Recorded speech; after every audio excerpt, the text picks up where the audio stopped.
Hello guys, welcome back to my channel. मैं हूं आपकी दोस्त एंड होस्ट पूनम। आज मैं आपके लिए लेकर आई हूं डिटेल एक्सप्लेन एक रोंगटे खड़े कर देने वाली फ्रेंच हॉरर मूवी का, जिसका नाम है लिविड। ये मूवी इनसाइड इस हॉरर मूवी का अगला पार्ट है। इस मूवी के राइटर और निर्देशक है अलेक्जेंडर बुस्टिलो एंड जूलियन माउरी। तो चलिए अब बढ़ते हैं इसकी मुख्य कहानी की ओर। फिल्म के शुरुआत से ही हमें दिखाई देता है कि एक खाली सुनसान शहर होता है। उसके किसी भी कोने में इंसान की दूर दूर तक कोई भी छवि नहीं दिखाई देती। दूसरे पल हमें एक बड़ा ग्रेव यार्ड दिखाया जाता है और उसमें कई सारी ग्रेव्स होती है। एक पल के लिए हमें ये देखकर ऐसा भी लगता है कि शायद इस शहर के सारे लोग किसी हादसे का शिकार होकर खत्म हो गए हो। दूसरे सीन में हम इस मूवी के मुख्य किरदार ल्यूसी क्लेवल से इंट्रोड्यूस होते हैं। ल्यूसी एक यंग नर्स होती है जो हाल ही में अपनी स्टडीज खत्म करके होम नर्स बनने का प्रैक्टिकल ट्रेनिंग अपनी सीनियर मिसेस कैथरीन विल्सन इनके अंडर ले रही होती है। लूसी एक बस स्टॉप पर बैठकर अपने सीनियर कैथरीन का वेट कर रही होती है। कड़ी सर्दियों का मौसम चल रहा होता है, जिसके वजह से रास्ते भी सुनसान होते हैं। उसी बस स्टॉप पर उसी शहर में से गायब हो गई यंग लड़कियों के कई सारे मिसिंग पोस्टर्स भी लगे होते हैं, जिसके बारे में हमें आगे चलकर कई बड़े रहस्य पता चलते हैं। कैथरीन एक बड़ी काली गाड़ी में बैठकर वहां आती है और लूसी को अपने कार में बिठाकर एक नए काम के लिए एक जगह ले जाती है। रास्ते में बातों के दरमियान लूसी उन्हें बताती है कि मेरे दोनों आंखों के आइरिस का कलर अलग अलग है, जिसे मेडिकल टर्म्स में हेड्रोक्रोमिया कहते हैं। ये कंडीशन जेनेटिकली हो सकती है या फिर किसी एक्सीडेंट में लगी चोट की वजह से ऐसा हो सकता है। नॉर्मली ये हार्मलेस होता है और इसे कोई ट्रीटमेंट की जरूरत नहीं होती। ये सुनकर कैथरीन लूसी की आंखों में झांकती है और उसे कहती है ये मेडिकल कंडीशन नहीं है, दरअसल उसके बॉडी में दो आत्मा है और उसी वजह से ये कंडीशन हुई है।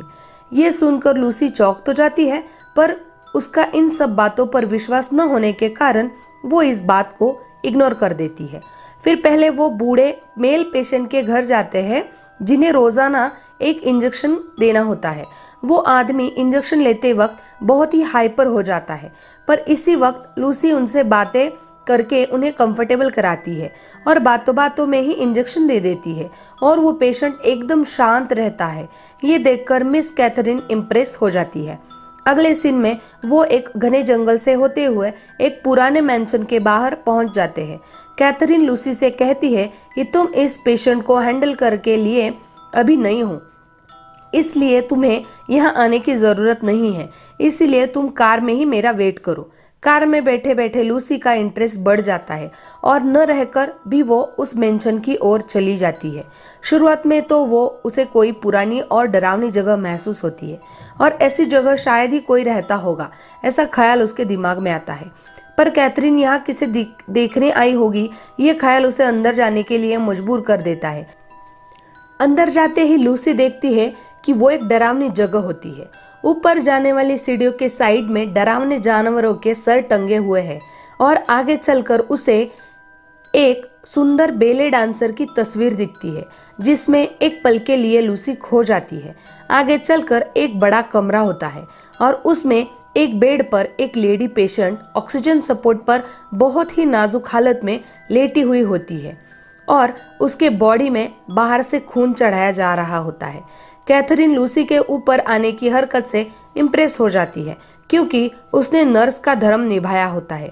एक पेशेंट ऊपर है पता चलने पर वो अपने आप को रोक नहीं पाई और उसे देखने ऊपर चली ही आई। उसके बाद कैथरीन उसे बताती है कि ये अपने जमाने की सबसे मशहूर बेले डांसर डेब्रा है। अब लाइफ के इस मोड़ पर वो अपने घर में ही अकेले दुनिया से विदा लेना चाहती है। इनकी एक एना नाम की बेटी भी थी जो गए वर्ष बड़ी बीमारी से जूझते हुए मर गई।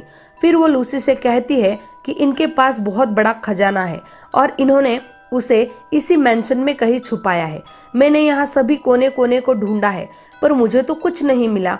ये सुनते हुए लूसी देखती है कि डेब्रा के गले में एक चेन में चाबी है और वो ये समझ जाती है कि ये चाबी इस खजाने तक पहुंचने का सबसे बड़ा राज है। फिर कैथरीन लूसी को कहती है कि अभी निकलने के लिए काफी समय है, अगर वो चाहे तो सामने रखे बुक शेल्फ में से कोई भी एक किताब उठाकर देख सकती है। इसके बाद लूसी वहां जाकर एक धूल से लिपटी काली किताब को उठाती है और उसे खोलने पर एक आत्मा उससे उड़कर बाहर जाते हुए हमें दिखता है। इसके बाद कैथरीन सब मेडिकल डिवाइसेस को चेक करके लूसी के साथ वहां से चली जाती है। कैथरीन लूसी को उसके घर के पास छोड़ते हुए कहती है कि कल उसे डेबरा पेशेंट के घर ही जाना है, सो वो डायरेक्टली वहां ही 11 बजे आ जाए। इसके बाद कैथरीन अपने घर की ओर निकलती है और रास्ते में एक सुनसान मोड़ पर उसे एक लड़की साइकिल पे जाते हुए दिखती है और वो दोनों एक दूसरे को देखते हैं और सीन खत्म होता है। फिर दूसरे सीन में शाम के वक्त हमें लूसी समुंदर किनारे पर किसी से इंतजार में बैठी हुई दिखती है। इतने में उसका बॉयफ्रेंड विलियम अपना काम खत्म करके एक छोटी सी बोट से आ रहा होता है। वो पेशे से एक फिशरमैन होता है। बाद में लूसी उसके साथ साइकिल से एक छोटे रेस्टोरेंट जाती है। तब वो उसे उसका दिन कैसे गया इस बारे में पूछता है। इस पर वो पूरे दिन का वाकया उसे बताती है। उतने में वह विलियम का भाई बेन भी आता है और उनको ज्वाइन करता है। डेबरा की पूरी कहानी जानने के बाद विलियम वहां जाके वो खजाना ढूंढने के बारे में लूसी से कहता है। उसके बाद नाराज होकर वो बिना कुछ कहे वहां से बाहर निकल पड़ती है। विलियम भी उसे सॉरी कहते हुए उसके पीछे पीछे जाता है। फिर वो उसे रोक के फिर एक बार उसे समझाने लगता है कि फिशरमैन की जॉब से वो कितना कुछ कमा लेगा। अगर हम वो खजाना हासिल कर लेंगे तो हमारा फ्यूचर सिक्योर हो जाएगा। वैसे भी डेबरा का अब कोई इस दुनिया में है ही नहीं और वो खुद भी इतनी बीमार है। हम किसी को कोई तकलीफ पहुंचाए बिना ये काम चुपचाप कर लेंगे। तुम बस इस बारे में एक बार सोचो। लूसी बिना कुछ बोले वहां से घर चली जाती है। घर पर जाकर वो देखती है कि उसके पापा किसी दूसरी गैर औरत से फोन पर रोमांटिक बातें कर रहे हैं और उसके जाते ही वो थोड़ा सा झिझक जाते हैं। लूसी अपने रूम में चली जाती है।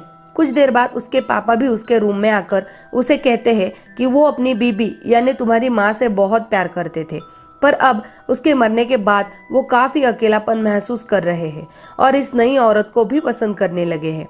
इसके बाद लूसी बाथरूम में जाकर रो रही होती है। तभी उसको अपनी माँ का आखिरी वक्त नजरों के सामने आता है जब वो बाथ टब में मरी हुई थी। इसके बाद थोड़ा सोचकर वो अपने बॉयफ्रेंड विलियम से डेबरा के घर खजाना चोरी करने के उसके प्लान से वो राजी है ऐसा कॉल करके कहती है। नेक्स्ट सीन में हम ये देखते हैं कि जो लड़की कैथरीन को सुनसान रास्ते पर साइकिल पे दिखती है उसे अगवा कर वो किसी जगह ले जाकर मार डालती है और उसका खून एक बोतल में भरकर वो डेबरा को दूसरे दिन चढ़ाने के लिए रेडी करती है। अगले सीन में हम देखते हैं कि एक कार में लूसी, विलियम और उसका भाई बेन उस पुरानी मैंशन में पहुंच जाते हैं जिसमें डेबरा अपनी आखिरी सांसें ले रही होती है। उन्हें अंदर आ जाने के लिए कोई रास्ता नहीं मिलता। बाद में खूब मशक्कत के बाद उन्हें बेसमेंट से अंदर जाने के लिए एक छोटे खिड़की का रास्ता मिल ही जाता है। घर का हर एक कोना वो चेक करते हैं, सारे पुराने दरवाजे तोड़ देते हैं, पर उन्हें धूल से सिमटी घर की चीजों के सिवा कुछ भी हासिल नहीं होता। इस पर बेन कहता है कि अब हैलोवीन का वीक चल रहा है, शायद हमारे साथ किसी ने मजाक किया है या फिर कोई हमें सच में शैतान के चंगुल में फंसाना चाहता है। ये सुनकर वो सब डर जाते हैं, पर आखिर में उन्हें एक बड़ा सा दरवाजा एक अजीब ताले से बंद दिखता है। वो ताला अपने आप में कुछ राज होने का विवरण बयान कर रहा था। बहुत मशक्कत करने के बाद वो तीनों उसे तोड़कर अंदर जाते हैं। वहाँ हर चेयर पर उन्हें छोटी गुड़िया धूल में लिपटी हुई दिखाई देती है और उस रूम में भी कुछ खास नहीं होता। लूसी ने उनसे ये कहा था कि ये रूम शायद ही डेबरा की इकलौती बेटी एना की होगी जो पिछले साल गुजर गई थी। फिर बेन को एक कोने में बड़ा साफ दरवाजा दिखाई देता है जो एक बड़े ताले से लॉक था। ये लोग वहां जाकर उसे तोड़ने लगते हैं, पर वो ताला काफी मजबूत होता है और बिल्कुल भी वो नहीं टूटता। फिर ये तीनों अब क्या किया जाए इसके बारे में सोच ही रहे होते हैं कि उतने में लूसी को डेबरा के गले की चाबी के बारे में याद आने लगता है और वो चाबी की साइज को इमेजिन करके उन दोनों को बताती है कि हमें खजाना मिल गया, मुझे इसकी चाबी कहाँ है ये पता है। उसके बाद वो तीनों डेबरा के ऊपर वाले कमरे में जाकर उसके गले से वो चाबी लाते हैं और वो खुफिया दरवाजा खोल देते हैं। अंदर जाकर उनको एक अलमारी जैसा कुछ एक कपड़े से ढका दिखता है। वो तीनों खुश होकर जब उस कपड़े को हटाते हैं तब उनको एक लाश दिखती है और लूसी समझ जाती है कि ये लाश एना यानी डेबरा की बेटी की है।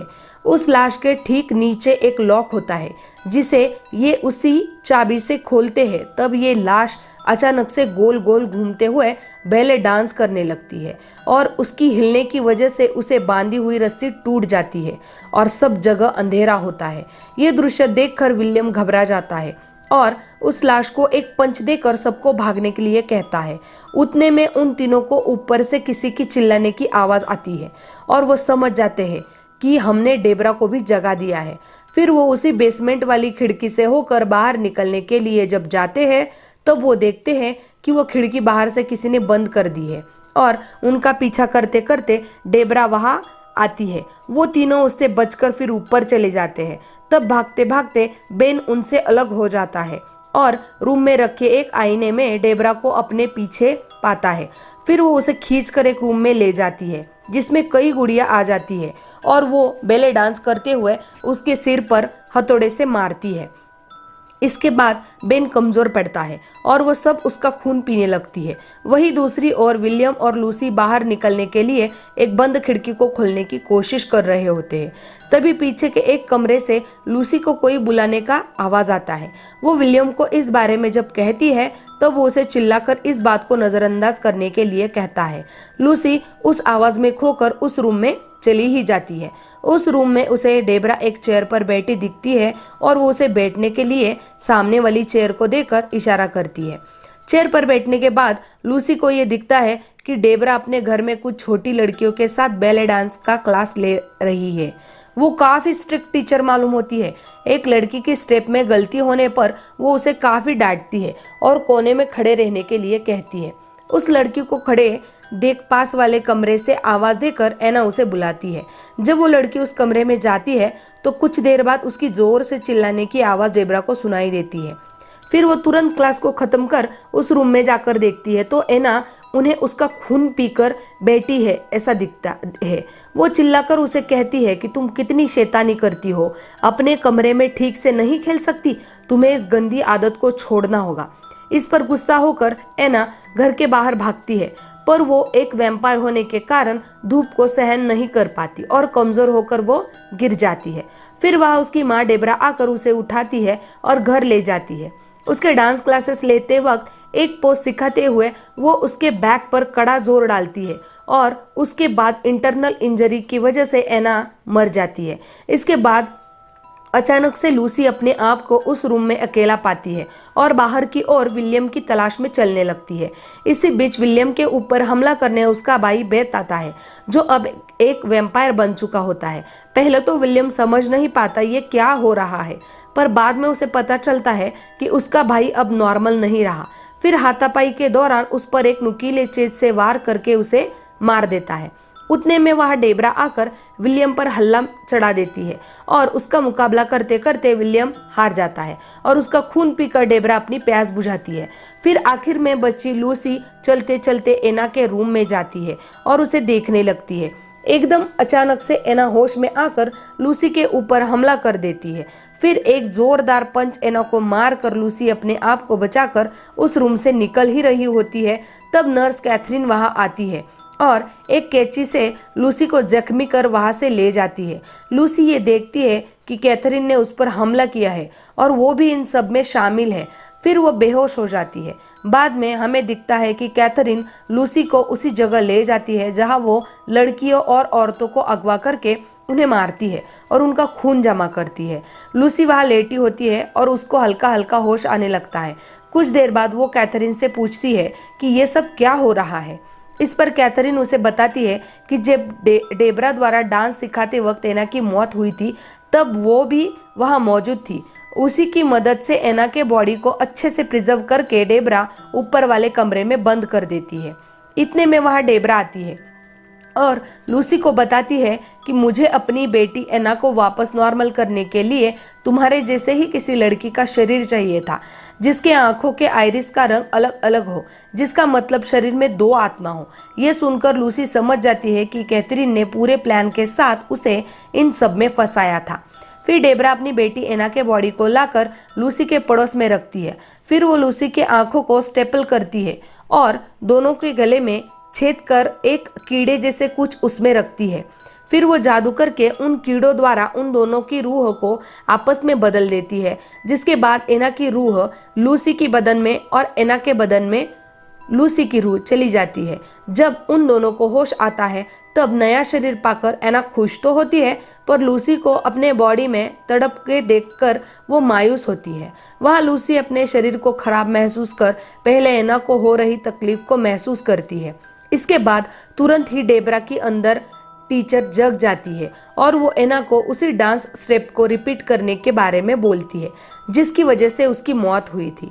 ये सुनकर एना गुस्सा हो जाती है और डेबरा पर हमला करने के लिए आगे बढ़ ही रही होती है कि अचानक कैथरीन बीच में आकर उसे समझाने लगती है, पर एना पास पड़े कैंची से कैथरीन के गले पर वार करके उसे मार देती है। इसके बावजूद डेबरा एना को डांस करने के लिए बोलती है। एना के न सुनने पर वो उसे मारने के लिए आगे बढ़ती है। तभी लूसी बीच में आकर उसको पकड़ती है और एक जोरदार धक्का देती है। इसकी वजह से डेबरा सीढ़ियों से नीचे गिर जाती है। इतनी ऊपर से गिरने के बावजूद डेबरा मरती नहीं है और कुछ जादू के जरिए एना को नुकसान करना चालू करती है। इसके बाद एना और लूसी मिलकर उसके पास जाकर उसके सिर पर हमला करके उसके मुंह को दो हिस्सों में तोड़कर उसकी कहानी खत्म करते हैं। इसके बाद लूसी और एना एक दूसरे को अच्छे तरीके से समझने लगते हैं और दोनों रात में एक दूसरे को लिपट कर सो जाते हैं। दूसरे दिन एना अपने नए शरीर के साथ जब बाहर घूमने जाती है तब उसे धूप की कोई तकलीफ नहीं होती। वो इस दुनिया को काफी खूबसूरत महसूस करती है। उतने में वो देखती है कि लूसी उसे अपने कमरे से देख रही है। फिर वो उसे भी बाहर लेकर आती है और वो दोनों चलकर एक ऊंची पहाड़ी पर जाते हैं। धूप निकलने पर लूसी को उस वैम्पायर वाली बॉडी में तकलीफ होना चालू होती है और वो अपने बॉडी के अंदर काफी जलन महसूस करती है। ये देखकर एना तुरंत उसे घर चलने कहती है, पर लूसी हंसकर उसकी सलाह टाल देती है और दूसरे ही पल उसे अपना ख्याल रखने के लिए कहकर वो हवा में उड़ते हुए सूरज की रोशनी की ओर अपने शरीर को झोंकते हुए अपने आप को खत्म कर देती है। और इसी नोट पर कहानी खत्म होती है। दोस्तों, आपको मेरा एक्सप्लेन अगर अच्छा लग रहा है तो प्लीज़ कमेंट कीजिएगा, मेरे वीडियो को लाइक कीजिएगा और अपने दोस्तों के साथ उसे शेयर कीजिएगा। इससे मुझे मोटिवेशन मिलता है और नए नए वीडियो मैं आपके लिए लाती रहूँगी। Thanks for watching. बाय दोस्तों।